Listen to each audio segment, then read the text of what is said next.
2026 தேர்தலுக்கு யாருக்கு வாக்கு செலுத்தணும் அப்படிங்கிறதுல சீரிஸ் வந்துட்டு பார்ட் 3 ஃபால்ஸ் ப்ராமிசஸ். ஓகேவா? பொய்யான வாக்குறுதிகள் எல்லாமே வந்துட்டு ஒரு பொய்யான வாக்குறுதிகளாவே இருக்கு. ஓகேவா? அதை வந்துட்டு செயல்படுத்தவே முடியாது அப்படிங்கறத தெரிஞ்சு அவங்க வாக்குறுதி கொடுக்குறாங்க தெரியுமா? இதை வந்துட்டு நீங்க வந்து தயவு செய்து உணரணும். சின்ன உதாரணம் வந்து இந்த நீட்டு தேர்வை வந்து யார் நினைச்சாலும் ரத்து வந்து பண்ணவே முடியாது. யார் நினைச்சாலும் வந்துட்டு அதை செய்யவே முடியாது. எக்ஸப்ட் சென்ட்ரல் கவர்மெண்ட் நினைச்சா மட்டும்தான்.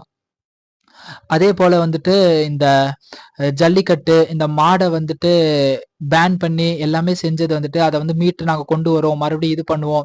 இந்த மாதிரி வந்துட்டு இந்த பொய்யான இந்த ப்ராமிசஸ், அதுக்கப்புறம் ஏகப்பட்ட ப்ராமிசஸ்ங்க எல்லாமே வந்துட்டு வெத்து வேட்டு அது பொய். அது வந்துட்டு எதுவுமே பண்ண முடியாது. இந்த டாஸ்க் மார்க்கை வந்துட்டு ஃபுல் அண்ட் ஃபுல் வந்து ஒழிக்கிறது, அது வந்து பண்ண முடியாது. அது பண்ண முடியும், ஆனா இவங்க அதை வந்து பண்ண மாட்டாங்க. அதுதான் வந்துட்டு இவங்கள பொறுத்த வரைக்கும் வந்துட்டு ஒரு ஃபால்ஸ் ப்ராமிஸா எப்பவுமே இருக்கு.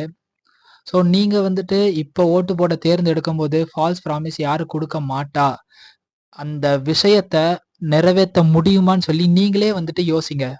நீங்களே ஆராய்ச்சி பண்ணுங்க. எவ்வளோ விஷயங்கள் இருக்குல்ல. இவன் ஒன்று சொல்லியிருக்கானே, இதை செய்ய முடியுமான்னு சொல்லிட்டு உங்களுக்கு யோசிச்ச அளவுக்கு நீங்க வந்துட்டு ஒரு 2, 3 இடத்துல கேளுங்க, விசாரிங்க, பேசுங்க, தேடுங்க. அப்படி வச்சு யோசிச்சு அதுக்கப்புறமேட்டு உங்க வாக்க யாருக்கு போடணும், யாருக்கு போடக்கூடாதுன்னு சொல்லி நீங்க வந்துட்டு தேர்வு பண்ணுங்க. இப்ப இந்த என்டிகே பொறுத்த வரைக்கும் அவர் நிறைய வாக்குறுதிகள் நிறைய வந்துட்டு சொல்றாரு. தமிழ்நாட்டே தலைகீழ மாத்துறேன் அப்படிங்கிற மாதிரி சொல்றாரு.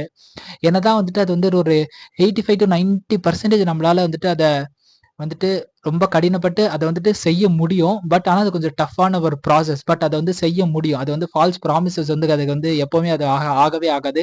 டைம் எடுக்கும். அவ்வளவுதான் தவிர அது வந்து என்னைக்குமே ஃபால்ஸ் ப்ராமிஸ் ஆகாது. பட் இவங்க சைட்ல இருந்து கொடுக்கறது எல்லாமே வந்து ஃபால்ஸ் ப்ராமிசஸ் தான். டிவிகே, என்டிவிகே நமக்கு இருக்க 2 ஆப்ஷன் இது மட்டும்தான். இதுல பார்த்து தயவு செய்து தேர்ந்தெடுத்து மக்களாகிய நீங்கள் வந்து ஓட்டு போடணும். இப்போ விட்டுன்னு சொன்னா பிறகு மாற்றம் வந்து எப்பவுமே வராது. அது ரொம்பவும் கடினம். மாற்றம் ஒன்றே மாறாதவை. சிந்தித்து தயவு செய்து எல்லாருமே வாக்களிக்கணும்.